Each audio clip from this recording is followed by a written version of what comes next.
안녕하세요, 성도님들. 사무엘상 강의 5번째 시간이 찾아왔습니다. 오늘 이 시간에는 아말렉을 진멸하라 라고 하는 제목으로 같이 강의를 하게 될 텐데요. 오늘 이 시간에 등장하는 사울의 모습을 통해서 우리가 우리의 신앙을 조금 점검해 볼 수 있는 그런 시간이 되시면 좋을 것 같습니다. 지난주 실수투성이의 사울의 모습과 그 속에 그가 근본적으로 믿음이 없는 사람이었다라고 하는 징후가 여러 가지로 나타났음을 살펴보았습니다. 정답은 아니지만 어떤 측면에서 보면 13장에서 15장까지 이어지는 이 이야기에서 불순종한 사울이 점차 잃어버리는 것들이 점진적으로 하나하나씩 나타나고 있다라고 그렇게 볼 수도 있을 것입니다. 13장에서는 먼저 자신의 왕조가 영원히 지속될 가능성을 상실했습니다. 그리고 14장에서는 블레셋 사람들을 완전히 제거할 수 있는 기회와 또 이스라엘 백성들의 존경과 지지를 잃어버리게 되죠. 그리고 이제 15장에서는 자신의 왕국을 잃게 되는 것입니다. 이제 당장 사울의 왕국이 망하는 것은 아니지만 분명하게 그의 왕국이 쇠퇴의 길로 접어들게 되는 것이죠. 그러나 하나님께서는 이 15장에서 사무엘을 통해서 사울에게 다시 한 가지의 명령을 내리십니다. 하나님께서 사울을 버리시겠다라고 그렇게 선언을 하셨는데, 그렇다면 버리시기로 하시고 끝까지 그냥 이 인간 사울을 이용해 먹는다라고 그렇게 볼 수 있는 것일까요? 그럴 리가 없죠. 그럼에도 하나님이 유독 사울에게만 좀 잔인해 보인다라고 하는 느낌은 아직 확실히 지울 수는 없습니다. 그래서 오늘은 사무엘상 15장에서 등장하는 전쟁을 통해서 이 사건이 우리에게 말하고자 하는 바, 이것을 생각해 보려고 합니다. 사무엘상 15장 1절 말씀에 보면 하나님께서 이제 사무엘을 통해서 사울의 정체성을 콕 집어서 다시금 말씀해 주십니다. 사울이 스스로 뭔가 잘나서 왕이 된 것이 아니라 하나님께서 그를 선택하셔서 그가 왕이 되었다라고 하는 것입니다. 즉 사울 자신이 왕이지만 자신 위에 계신 분을 기억하라는 것이죠. 그리고 1절은 왕은 여호와의 말씀을 들으소서라는 말씀으로 마무리가 됩니다.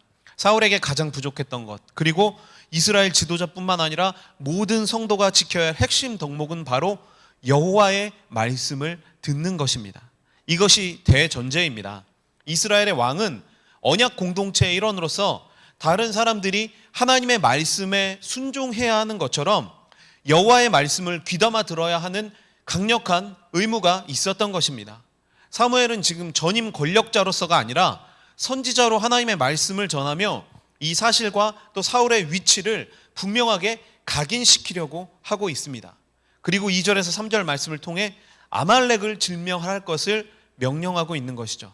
그런데 한번 생각해 볼 것은 왜 하필 이때일까라고 하는 것입니다. 이것은 왕정을 통해서 나라가 정비된 시점이기도 했고, 사울이 앞에서 언급한 여호와의 말씀을 잘 듣고 따르는지 확인할 필요가 있었던 것입니다. 그렇다면 이렇게 생각해 볼 수도 있지 않을까요? 사실 하나님이 이미 사울을 버리겠다라고 선언하셨으면 그냥 이대로 있다가 뭐 죽게 하든지 벼락을 맞아서 죽게 하든지 그냥 죽게 하고, 하나님의 말씀을 잘 듣는 다윗을 세웠을 때 이 명령을 명령하였다면 되는 문제로 생각할 수도 있지 않을까라고 하는 것입니다. 그래서 이것은 단순히 어떤 사울에게 있는 그 시험적인 의미뿐만 아니라 하나님께서 사울에게 다시 기회를 주신 것이다 라고 그렇게 볼 수 있는 것입니다.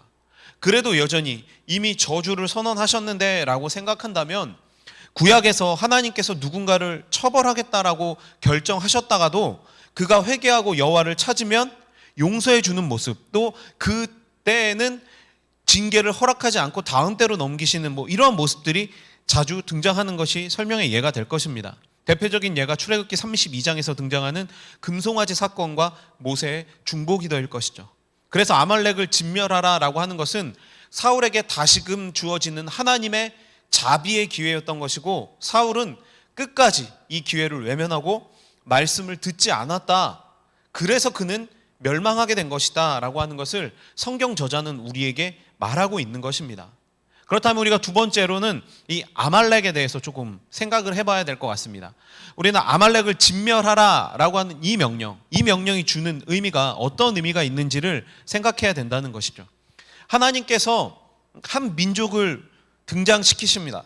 그 민족이 바로 아말렉이라는 민족인데 창세기 36장 12절을 보면 이 아말렉은 에서의 손자 아말렉의 후예들이다라고 하는 것을 알 수 있습니다. 이들은 주로 유다 남부의 광야 지역을 거점으로 유목 생활을 하면서 다른 민족들을 상대로 약탈을 해오던 아주 공격적이고 호전적인 그런 민족이었습니다. 그러나 이렇게 다른 민족들을 계속해서 괴롭히던 그 삶의 방식 때문에 하나님께 미움을 받은 것은 아닙니다. 그렇다면 이들이 하나님께 이런 대접을 받게 된 것은 무슨 이유 때문일까요? 지금부터 조금 말씀을 좀 많이 찾아볼 것 같습니다. 아말렉과 이스라엘의 문제는 출애굽대로 거슬러 올라갑니다. 사무엘상 15장 2절 말씀에 만군의 여호와께서 이같이 말씀하시기를 아말렉이 이스라엘에게 행한 일 곧 애굽에서 나올 때 길에서 대적한 일로 내가 그들을 벌하노니 라고 말씀합니다. 아말렉은 홍해를 건넌 이스라엘 민족을 공격했습니다. 신명기 25장 18절에서는 곧 그들이 너를 길에서 만나 내가 피곤할 때에 내 뒤에 떨어진 약한 자들을 쳤고 하나님을 두려워하지 아니하였느니라 라고 이야기를 하고 있습니다. 200만 명이 넘는 그 이스라엘 민족이 행군을 하다 보면 자연스럽게 노인이나 병자 또 아이들, 그 보폭을 맞출 수 없는 그런 사람들은 자연스럽게 뒤로 조금씩 처질 수밖에 없었습니다. 아말렉은 이스라엘의 뒤에서 대열에서 뒤처진 이런 약한 자들을 공격했습니다. 학자들은 아말렉이 이렇게 후방에서 공격을 하고 또 본대가 이 공격 때문에 뒤로 돌면 다시 빠지는 그런 아주 치졸한 방법을 통해서 이스라엘을 괴롭혔다라고 그렇게 보고 있습니다. 하지만 이들이 하나님께 미움을 받게 된 것은 단순히 그들이 이런 악랄한 공격의 방법을 가졌기 때문만은 아닙니다. 신명기에서 그들이 하나님을 두려워하지 않았기에 이렇게 행동했다라고 폭로하고 있기 때문이죠. 그렇기 때문에 하나님께서는 초월적인 역사하심을 통해서 아말렉을 그 당시에 패배시키십니다. 철저한 하나님의 주권 아래 아말렉은 완전히 패배했었습니다. 그리고 하나님께서는 출애굽기 17장 14절 말씀에서 이제 천하에서 기억도 못하게 한다. 아말렉이 기억하지도 못하게 될 것이다 라고 하는 완전한 그 멸절에 아주 섬뜩한 말씀을 주심으로 하나님을 두려워하지 않는 것이 얼마나 무서운 죄인지를 이스라엘뿐만 아니라 주변의 모든 민족에게 알게 하신 것입니다.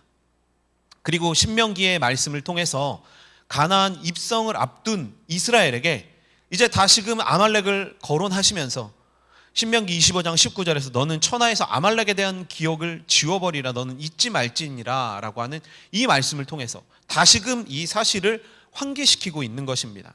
이 사건을 볼 때 우리가 먼저 깨달을 수 있는 것은 하나님의 이 공의의 진노가 얼마나 무서운 것인가 라고 하는 것을 다시금 생각해 볼 수 있습니다. 우리는 하나님이 보이지 않는다라고 해서 마치 하나님이 없는 것처럼 그렇게 행동할 때가 많은데 그것이 바로 하나님을 두려워하지 않는 행동이다라고 하는 것입니다. 이렇게 하나님을 무시하는 것과 하나님 앞에 지은 모든 죄에 대해 회개하지 않는다면 공의의 하나님은 반드시 책임을 묻는다 말씀하신 것입니다. 이처럼 하나님께서는 아말렉의 죄악에 대해 잊지 않으셨고 이스라엘도 이것을 잊지 말라고 말씀하신 것입니다. 그리고 이제 때가 이르렀습니다. 다시금 하나님께서는 아말렉에 대한 직접적인 심판의 명령을 오늘 본문을 통해서 말씀하고 계시는 것입니다. 그렇다면 우리가 또 한 가지 생각해 볼 것은 아말렉과의 전쟁이 지닌 영적인 의미입니다. 이 아말렉을 진멸하라 라고 하는 이 명령, 이것을 생각하면 우리는 다시 출애굽기 17장으로 거슬러 올라갈 필요가 있습니다. 출애굽기 17장에서 아말렉이 이스라엘을 공격하기 전에 벌어졌었던 일은 바로 우리가 너무나도 잘 알고 있는 이스라엘 백성이 홍해바다를 건넌 사건입니다. 홍해바다를 건넌 이스라엘은 단지 그냥 애굽의 위험에서 벗어난 육적인 의미 외에 이것이 지닌 큰 영적인 중요한 의미가 있습니다. 고린도전서 10장 1절 2절 말씀을 보면 형제들아 나는 너희가 알지 못하기를 원하지 아니하노니 우리 조상들이 다 구름 아래 있고 바다 가운데로 지나며 모세에게 속하여 다 구름과 바다에서 세례를 받고 라고 얘기합니다. 그러니까 바울은 이스라엘이 홍해바다를 건넌 사건을 민족 전체가 집단으로 세례를 받은 것이다 라고 그렇게 기록했습니다. 세례를 받았다라고 하는 것이 무엇이죠? 이제 하나님의 백성이 되었으니 선포되어지는 것이죠. 세상의 백성에서 하나님의 백성이 된 것입니다. 그런데 영광스럽게 하나님의 백성이 된 이스라엘이 이제 화려하고 좋은 꽃길만 걷는 것이 아니라 곧바로 아말렉을 만난 것입니다. 이제 하나님의 백성이 되어서 정말 하나님의 인도와 그 은혜를 마음껏 누리면서 살아야 할 민족 앞에 가장 먼저는 먹고 마시는 문제가 발생했고, 그 이후 이스라엘 민족 전체의 생존을 위협하는 이 아말렉이라는 문제가 등장했다라고 하는 것입니다. 우리가 흔히 하는 오해가 있습니다. 예수님을 믿기로 작정하고 나면 세상 모든 일이 다 술술 풀릴 거다, 마치 복권을 사는 것처럼 그럴 것이다 라고 하는 기대입니다. 사업도 잘 되고 직장에서 승진하고 자녀가 잘 되고 뭐 그런 것들을 기대하지는 않지만 우리의 기대만큼 그런 일들이 이루어졌습니까? 우리가 그것을 바랐지만 그런 일들이 이루어졌는지를 묻고 있는 것입니다. 오히려 뭐 어떤 분들은 이루어진 분들도 많이 계실 겁니다. 오히려 근데 더 많은 어려움을 겪게 돼서 신앙에 대한 회의를 일으키고 하나님을 떠나는 사람들이 더 많이 보게 되는 것이 바로 지금 우리 신앙의 현실이다라고 하는 것입니다. 그러나 우리가 분명하게 기억해야 할 것은 하나님은 단지 우리에게 우리가 보고 만질 수 있는 만사 형통을 약속해 주신 적이 없다는 것입니다. 오히려 성경은 그런 육체적인 환상을 여지없이 무너뜨립니다. 홍해바다를 건너 구원받은 백성이 만난 것이 아말렉이었습니다. 그리고 이들은 이스라엘이 가장 피곤하고 힘들 때 가장 약한 부분부터 치고 들어왔습니다. 그렇게 이것이 단순히 그 역사적인 전쟁뿐만 아니라 그리스도인이 가지고 있는 영적인 싸움의 의미를 지니고 있다라고 하는 것입니다. 예수님을 믿기 시작하면 그때부터 만사 형통이 아니라 진짜 싸움이 시작되는 것입니다. 그 싸움은 죄악된 본성이 지배하는 옛사람과 그리스도 안에서 새롭게 된 새 사람 사이의 싸움입니다. 죄악된 옛사람은 더욱 철저하게 집요하게 우리를 공격합니다. 우리가 그리스도로 새로운 사람이 되어지지 못하게 오히려 이전보다 더 치밀하게 우리의 삶을 파고들면서 우리의 약한 부분을 쳐서 쓰러뜨리려고 한다는 것입니다. 이러한 대적의 공격에서 이스라엘이 승리한 비법이 무엇입니까? 하나님의 말씀에 대한 순종과 기도였습니다. 모세가 기도하고 아론과 훌이 한 손씩을 잡고 이 모세의 손이 내려오지 않게 도와서 결국 승리한 것이죠. 손을 든다라고 하는 것은 하나님을 의지한다라고 하는 것입니다.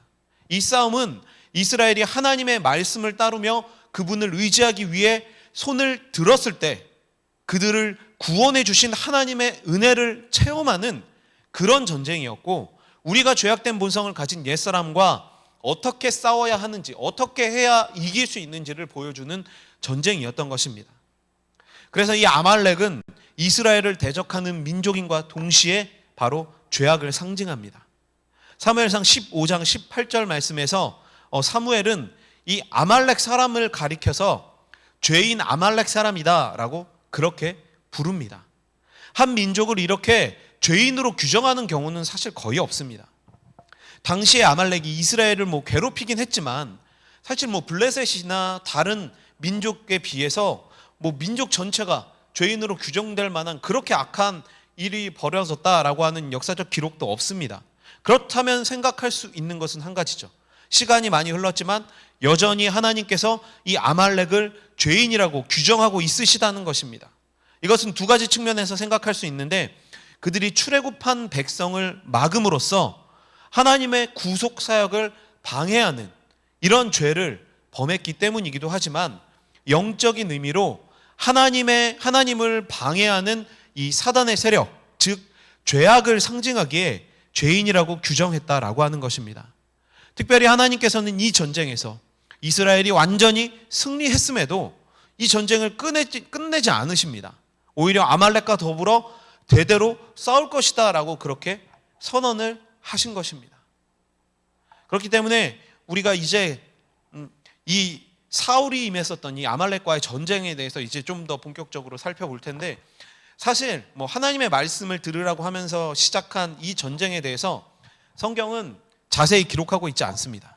왜냐하면 이 전쟁이 뭔가 엄청난 전략이 필요한 전쟁도 아니고 무엇보다도 패배할 수 없는 전쟁이었기 때문입니다. 이것은 사람의 전쟁이 아니라 하나님을 두려워하지 않는 아말렉을 향한 하나님의 거룩한 분노요? 그렇다면 이것이 하나님의 전쟁이었기 때문입니다. 그러나 이 전쟁은 그래서 이스라엘의 그 완벽한 승리로 손쉽게 끝이 났지만 적들이 아니라 내부에서 문제가 발생합니다. 그 근원은 바로 아말렉 민족처럼 하나님을 두려워하지 않았던 사울의 행동으로 인해 발생한 것입니다. 그는 이 전쟁에 대해서 하나님의 말씀을 지키라는 이 대명령하에 하나의 규칙을 부여받았습니다. 그것은 15장 3절에 지금 가서 아말렉을 쳐서 그들의 모든 소유를 남기지 말고 진멸하되 남녀와 소아와 젖먹는 아이와 우양과 낙타와 나귀를 죽이라 하셨나이다 하니, 이렇게 얘기합니다. 젖먹이 아이까지 죽이라 라고 하는 것은 하나님의 이 요구가 어떻게 보면 잔인한 신으로 보여질 수도 있습니다. 그러나 제가 사사기 때도 말씀드렸던 것 같은데 이것은 단순히 그냥 이 생명을 다 말살하라 라고 하는 의미가 아니라 결국 완전한 심판을 의미하는 것입니다. 이들이 그러니까 하나님 앞에 죄를 지었기 때문에 그들이 완전히 심판을 당해야 한다라고 하는 것이죠. 그래서 완전한 진멸을 명령하신 것입니다. 하나님은 아말렉을 하나님께 대적한 이 민족을 이 땅에서 완전히 없애버리실 계획을 가지셨던 것입니다. 그런데 이 사울은 하나님의 명령을 지키지 않았습니다. 9절 말씀에 사울은 백성의 아각과 그의 양과 소의 가장 좋은 것 또는 기름진 것과 어린 양과 모든 좋은 것을 남기고 진멸하기를 즐겨 아니하고 가치 없고 하찮은 것만 진멸하니라. 사울은 하나님의 명을 거역한 것입니다. 하나님의 완전한 심판을 도구로, 하나님의 완전한 이 심판의 도구로 사용되어진 인간이 하나님을 거절한 것입니다. 말씀을 따르지 않는 것이야말로 바로 하나님을 두려워하지 않는 것이며 불신앙을 나타내는 것입니다. 문제는 이것뿐만이 아닙니다. 사울이 여기서 저지른 죄는 크게 세 가지입니다. 첫 번째는 이 하나님의 일을 통해 자신의 욕심을 채운 것입니다. 사울은 말 그대로 하나님의 명을 거역하고 자신이 보기에 좋은 것들을 남겼습니다. 이 9절에서 남기다라는 뜻으로 쓰인 이 동사는 긍휼히 여기다, 용서하다라는 의미도 가지고 있습니다. 그러나 본문 어디에도 사울이 긍휼한 마음, 측은한 마음으로 이 아말렉 사람들을 용서했다라고는 기록되어지지 않습니다. 오히려 사울과 백성들은 자신의 욕심을 채웠다라고 기록하고 있죠. 즉 이들은 아말렉이 과거 이스라엘에게 행했던 그 만행과 반드시 아말렉을 없이 하시겠다는 이 하나님의 말씀을 눈에 보이는 좋은 것들 때문에 잊어버리고 결국 아말렉에게 긍휼을 베푼 것과 같은 이상한 결과를 만든 것입니다.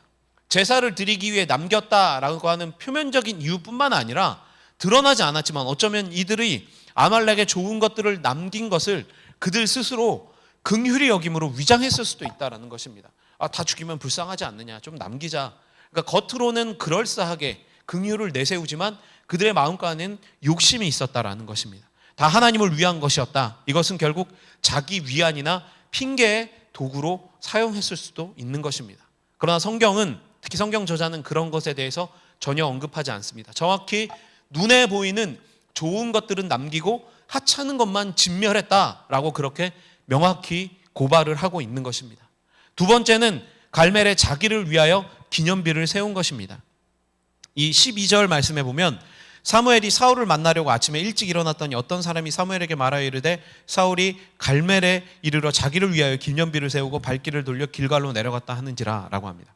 이 행동을 통해서 사울이 아말렉과의 전쟁에서 주체가 자신이었다라고 생각하는 그러한 의식이 적나라하게 드러나고 있습니다. 그는 처음부터 이 전쟁을 하나님의 전쟁으로 여기지 않았습니다. 하나님께 돌려야 할 영광을 가로채서 자신의 영광으로 사용한 것입니다. 특히 그가 비를 세웠다라고 하는 것은 이번 승리를 영원히 자신의 치적으로 만들기 위한 그런 시도를 했다라고 하는 것입니다. 그럴싸한 말로 이제 더 이상 포장할 수 없는 그 사울의 교만이 아주 적나라하게 드러난 행동이었다라고 하는 것이죠. 그리고 마지막 세 번째는 선지자 사무엘이 사울을 책망하자 이 모든 책임을 백성에게 돌린 것입니다. 아침에 사무엘이 사울의 진영에 들어서는 순간 사울은 잔치를 벌이다가 사무엘을 맞이하여 임무를 철저하게 완수했다라고 그렇게 자랑하듯 말합니다. 문제의식을 전혀 깨닫지 못하고 있는 것이죠. 그러나 사무엘이 말합니다. 14절에서 사무엘이 이르되 그러면 내 귀에 들려오는 이 양의 소리와 내게 들리는 소의 소리는 어찌 됨이니까 하니라 라고 하는 거예요. 사울은 승리에 대해서 기뻐하고 즐거워하고 있었지만 사무엘에게 들린 것은 기쁨과 승리의 환희가 아니라 하나님의 말씀을 거역한 죄악의 현장에서 벌어지는 참담한 소리였다라고 하는 것입니다. 그러나 이 자리에서도 변명과 핑계로 일관하고 있는 것입니다. 15절 말씀을 보면 사울이 이르되 그것은 무리가 아말렉 사람에게서 끌어온 것인데 백성이 당신의 하나님 여호와께 제사하려 하여라고 이렇게 하고 있습니다. 뒤에는 생략하겠습니다. 사울은 분명 자신의 욕망을 채우기 위해 모든 일을 준비했음에도 선지자가 이것을 책망하자 죄를 회개하고 하나님 앞에 나오는 것이 아니라 오히려 무리가 백성이라고 말함으로써 나는 죄가 없고 자신을 따른 백성들이 죄가 있다. 그 백성들에게 모든 책임을 전가하고 있는 것입니다. 자기는 뒤로 쏙 빠지는 아주 치졸한 그런 왕의 모습을 보이고 있는 것입니다. 또한 사울은 제사를 이유로 들어서 마치 이것이 하나님을 생각한 행동인 것처럼 또 위장하고 핑계하고 있는 것입니다. 사울의 이 행동들에는 인간의 모든 죄악의 모습이 다 들어있다라고 해도 과언이 아닙니다. 하나님의 말씀을 가볍게 여기고 교만함으로 스스로 높아져 하나님을 대신하려고 하고 그 책임 앞에서 핑계를 대고 다른 사람에게 그 책임을 전가하고 있는 것, 이것은 최초의 인류였던 아담이 행했던 죄악을 그대로 답습하고 있는 것이며 실제로 우리가 이 세상을 살아가면서 가장 많이 범하고 있는 죄악들과도 같은 것입니다. 이제 이러한 사울의 모습에 하나님께서는 반응을 보이십니다. 그 반응은 두 가지입니다. 하나님께서는 실패하여 죄악 속에 거하던 이 사울왕에게 계속해서 기회를 주셨습니다. 그러나 사울왕은 그 기회를 모두 저버리고 철저히 죄 속에 거하며 즐겨하며 스스로 저주받기를 자청하는 그런 모습을 보였다는 것입니다. 11절 말씀을 보면 내가 사울을 왕으로 세운 것을 후회하노니 그가 돌이켜서 나를 따르지 아니하며 내 명령을 행하지 아니하였음이라 하신지라 사무엘이 근심하여 온 밤을 여호와께 부르짖으니라 라고 말씀합니다. 하나님께서는 사울을 왕으로 세우신 것을 후회한다라고 하셨습니다. 후회하노니에 해당하는 이 히브리어는 나하무티라고 하는 단어인데요. 이 단어는 인간 편에서는 인간이 죄를 자각하며 후회할 때 사용하는 단어이고 하나님 편에서는 자신이 주권적인 의지에 따라 사람을 긍휼히 여기시거나 사람에 대한 태도를 변화시키는 것을 말하는 것입니다. 이 말을 쉽게 설명하면 그러니까 하나님이 후회하신다라고 하는 이 말이 사람이 아니시니 변함도 후회도 없으시다라고 하는 그 하나님의 성품과 충돌하고 하나님의 성품이 변화되었다라고 볼 수 있는 것이 아니라 하나님과 인간이 맺은 언약, 즉 이 하나님과 인간이 맺은 이 언약이 사울에 의해서 파기된 데 대한 안타까움의 표현을, 그러니까 우리 인간들의 표현을 빌어서 이것을 수사학적으로 표현하신 것이다 라고 그렇게 볼 수 있는 것입니다. 또한 이것은 사울이 지은 죄가 인간적인 표현으로 후회가 될 정도로 하나님께서 사울에 대한 태도를 바꾸실 정도로 하나님 앞에서 매우 엄중한 죄였다라고 하는 것을 강조하고 있는 것입니다. 그래서 사무엘이 근심하여 온 밤을 여호와께 부르짖었지만 이제 그 중보 기도조차도 더 이상 소용이 없게 되어진 것, 이제는 돌이킬 수 없는 최종적인 선고가 임하게 되어졌다라고 하는 것을 보여주고 있는 것입니다. 두 번째는 사무엘이 전한 말씀을 통해서 왕이 여호와의 말씀을 버렸으므로 여호와께서도 왕을 버려 왕이 되지 못하게 하셨다라고 말씀을 합니다. 여기서 핵심적인 이야기는 우리가 너무 잘 알고 있는 유명한 이 성경 구절입니다. 제가 빨리 읽겠습니다. 사무엘이 이르되 여호와께서 번제와 다른 제사를 그의 목소리를 청종하는 것을 좋아하신 같이 좋아하시겠나이까. 순종이 제사보다 낫고 듣는 것이 순양의 기름보다 나으니 이는 거역하는 것은 점치는 죄와 같고 완고한 것은 사신 우상에게 절하는 죄와 같음이라. 왕이 여호와의 말씀을 버렸으므로 여호와께서도 왕을 버려 왕이 되지 못하게 하셨나이다 하니. 그리고 28절 사무엘이 그에게 이르되 여호와께서 오늘 이스라엘 나라를 왕에게서 떼어 왕보다 나은 왕의 이웃에게 주셨나이다. 계속해서 하나님의 말씀을 우습게 여기고 하나님을 두려워하지 않는 사람에게 더 이상 하나님의 긍휼은 허락되지 않는 것입니다. 이제 하나님도 사울을 버리시겠다라고 선언을 하고 있는 것이죠. 하나님이 먼저 버리신 것이 아닙니다. 사울의 그러한 죄악, 사울의 불순종으로 인해 이제 하나님께서도 그를 버리시겠다라고 이야기를 하고 계시는 것이죠. 그러나 이 사무엘의 혹독한 비난과 이 심판 선언에 두려워진 사울은 드디어 자신의 죄를 고백합니다. 내가 범죄했다라고 그렇게 고백을 합니다. 그러나 이것도 완전한 것은 아닙니다. 그의 변명이 계속되고 있죠. 자신이 백성을 두려워하여 그들의 말을 따랐다라고 하는 것입니다. 사울은 회개하는 것 같지만 실제로는 또 책임을 회피하려 들었습니다. 또한 나머지 사울의 행동을 보면 이 진짜 불쌍한 왕의 관심은 오직 세상의 눈, 즉 보이는 것에만 머무르고 있음을 보게 되는 것입니다. 27절 사무엘이 가려고 돌아설 때 사울이 그의 겉옷자락을 붙잡으며 찢어진지라. 30절 사울이 이르되 내가 범죄하였을지라도 이제 청하옵나니 내 백성의 장로들 앞과 이스라엘 앞에서 나를 높이사 나와 함께 돌아가서 내가 당신의 하나님 여호와께 경배하게 하소서 하더라. 사무엘이 자신과 함께 돌아가지 않으면 백성이 자신을 따르지 않을까 두려워해서 옷자락까지 붙잡으면서 사무엘에게 함께 돌아가달라 그렇게 애걸복걸하고 있는 것입니다. 그의 진짜 요구는 하나님과의 관계 회복이 아니라 백성들 앞에서 왕 대접을 해달라는 것입니다. 진짜 옷자락을 붙들고 매달려야 한 대상은 사무엘이 아니라 하나님이었음에도 그는 이 하나님의 사망 선고보다 사람들의 시선을 더 의식할 만큼 심각한 영적인 무지를 드러냈다라고 하는 것입니다. 이런 사울의 모습은 애처롭기까지 하지만 그러나 사울의 모습은 곧 우리의 모습과 너무나도 같은 것입니다. 하나님의 말씀을 따르지 않는 자, 위선적인 신앙의 모습을 가진 자에 대해 성경은 우리에게 수없이 경고하고 있습니다. 이 엄중한 경고를 기억하여서 두려움을 가지고 이 하나님을 섬기며 말씀을 지키는 삶을 살기 위해 우리는 노력해야만 하는 것입니다.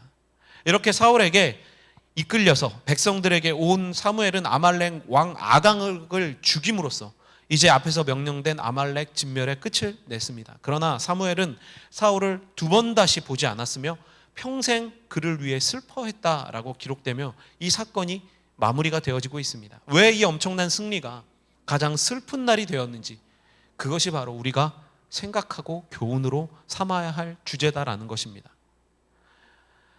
무너져가는 사울에게 하나님께서는 아말렉을 진멸하라라는 명령을 주셨습니다. 왜 하나님께서는 친히 하나님의 말씀을 들으라고 엄중히 말씀하신 후에 아말렉을 진멸하라라고 하셨을까요? 바로 죄와 싸우라는 것입니다. 즉 이 명령은 우리 안에 있는 죄성을 진멸하여서 하나님 보시기에 합한 자로 돌아오라라고 하는 명령인 것입니다. 하나님은 사울에게 주신 이 기회를 통해 하나님 말씀에 순종해서 하나님 없이 살고자 했었던 죄악을 그가 회개하고 돌아오기를 바라신 것입니다. 그러나 사울은 눈에 보이는 것만을 추구하다 실패합니다. 이스라엘은 육적인 전쟁에서는 대승을 거뒀지만 영적인 전쟁에서는 처참한 패배를 당한 것입니다. 그들 안에 있는 죄성, 아담 아래 계속해서 인간을 괴롭혔던 그 모든 죄성을 그대로 보여주면서 결국 처참한 패배를 당하게 되는 것이죠. 하나님께서는 오늘 우리에게도 이 아말렉을 진멸할 것을 말씀하십니다. 이것은 주님이 다시 오실 때까지 계속되는 하나님의 전쟁입니다. 이 전쟁에 우리는 참여해야 합니다. 하나님께서 아말렉을 진멸할 것을 명령하신 것은 우리 안에 끊임없이 일어나고 있는 이 옛사람을 진멸하라라고 하는 말씀인 것입니다. 하나님의 말씀을 우리 마음대로 재단하고 핑계하는 모습은 사울처럼 아말렉에게 지는 전쟁이 되는 것입니다. 하나님께서는 우리에게 구원받은 백성으로서 우리만 즐기며 살라라고 그렇게 말하신 것이 아니라 이제 그리스도로 구원받은 백성으로서 우리 안에 죄악된 본성과 끊임없이 싸워 이겨나가기를 요구하고 계시는 것입니다. 단순히 신앙을 그리스도를 주인으로 모시는 삶을 이 세상에서 그냥 잘 먹고 잘 사는 것이라 생각하는 것이 있으시다면 이제 그 생각 다 버리시길 바랍니다. 눈에 보이는 것, 좋은 것만을 선택한 사울이 우리에게 주는 엄중한 교훈이 되는 것입니다. 마지막으로 질문 하나 하겠습니다. 우리 안에 아말렉은 무엇입니까? 우리가 싸워야 할 죄성은 무엇입니까? 남은 한 주 동안 이 질문을 스스로에게 해보시면서 하나님 앞에 좀 겸손하게 나아가실 수 있으면 좋을 것 같습니다. 하나님은 오늘도 우리에게 이 아말렉을 진멸하고 우리의 죄와 싸우라고 계속해서 말씀하고 계십니다. 이 싸움에서 이길 수 있는 길은 성경에서 말씀해 주시는 것처럼 오직 하나님의 말씀에 따라 살며 또 그분을 향해 기도하는 것뿐입니다. 이 하나님께서 주신 이 말씀을 기억하셔서 아말렉을 진멸하고 죄악과 싸워 승리하는 복된 그리스도인의 삶이 되어져야만 할 것입니다. 그래서 이제 옛사람이 지배하는 인생이 아니라 그리스도로 옷 입은 새 사람으로 주님과 동행하는 그런 한 주간, 그런 귀한 성도의 삶을 살아가시는 우리 모든 성도님들이 되시면 좋을 것 같습니다. 오늘 이 시간에는 강의 이렇게 마치겠습니다. 이 말씀 묵상하시면서 또 한 주간 승리하는 삶을 사시기를 바랍니다. 수고 많으셨습니다.